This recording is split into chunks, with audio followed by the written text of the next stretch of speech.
हरे कृष्ण। तो अर्जुन युद्ध भूमि में खड़ा है और उसके सामने उसके ही भाई बंधु हैं। तो अर्जुन कृष्ण से प्रश्न करता है कि हे भगवान, क्या मैं अपने ही भाई बंधु का वध करूं? इससे मुझे क्या लाभ? ये उनके बीच में वार्तालाप है। हे गोविंद, हमें राज्य सुख अथवा इस जीवन से क्या लाभ, क्योंकि जिन सारे लोगों के लिए है हम उन्हें चाहते हैं वे ही इस युद्ध भूमि में खड़े हैं।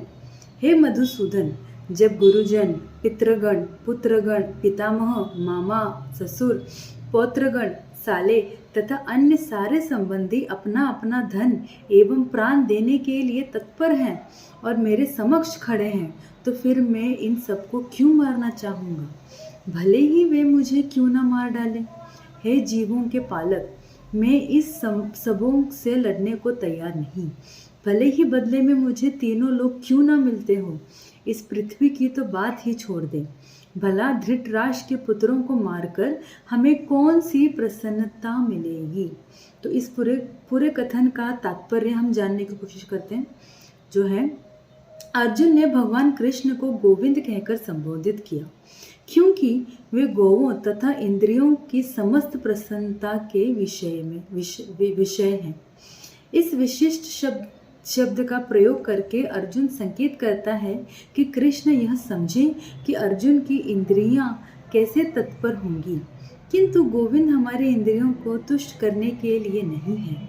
यहाँ यदि हम गोविंद की इंद्रियों को तुष्ट करने का प्रयास करते हैं तो हमारी इंद्रियां स्वतः तुष्ट होती हैं। भौतिक दृष्टि से प्रत्येक व्यक्ति अपने इंद्रियों को तुष्ट करना चाहता है और चाहता है कि ईश्वर उसके आज्ञापालक की तरह काम करे, किंतु ईश्वर उनकी तृप्ति वही तक करते हैं जितनी की वे पात्र होते हैं, उस हद तक नहीं जितना वे चाहते हैं। किंतु जब कोई उसके विपरीत मार्ग ग्रहण करता है, अर्थात जब वह अपनी इंद्रियों की तृप्ति की चिंता न करके गोविंद की इंद्रियों की तुष्टि करने का प्रयास करता है, तो गोविंद की कृपा से जीव की सारी इच्छाएं पूर्ण हो जाती हैं। यहाँ पर जाति तथा कौटुंबिक के प्रति अर्जुन का प्रगाढ़ स्नेह आंशिक रूप से इन सबके प्रति उसका स्वाभाविक करुणा के कारण है। अतः वे युद्ध करने के लिए तैयार नहीं है। हर व्यक्ति अपने वैभव का प्रदर्शन अपने मित्रों तथा परिजनों के समक्ष करना चाहता है, किंतु अर्जुन को भय है कि उसके सारे मित्र तथा परिजन युद्ध भूमि में मारे जाएंगे और वह विजय के पश्चात उनके साथ अपने वैभव का उपयोग नहीं कर सकेगा।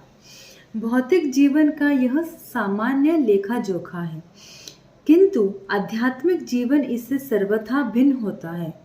चूंकि भक्त भगवान की इच्छाओं की पूर्ति करना चाहता है, अतः भगवत इच्छा होने पर वह भगवान की सेवा के लिए सारे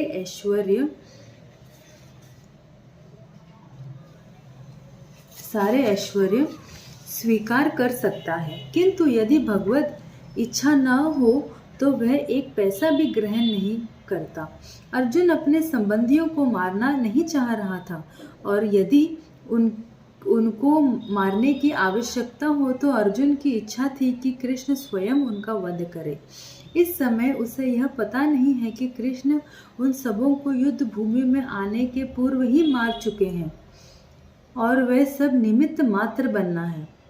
इसका उद्घाटन अगले अध्यायों में होगा। भगवान का असली भक्त होने के कारण अर्जुन अपने अत्याचारी बांधवों से प्रतिशोध नहीं लेना चाहता था, किंतु यह तो भगवान की योजना थी कि उस सबका वध हो।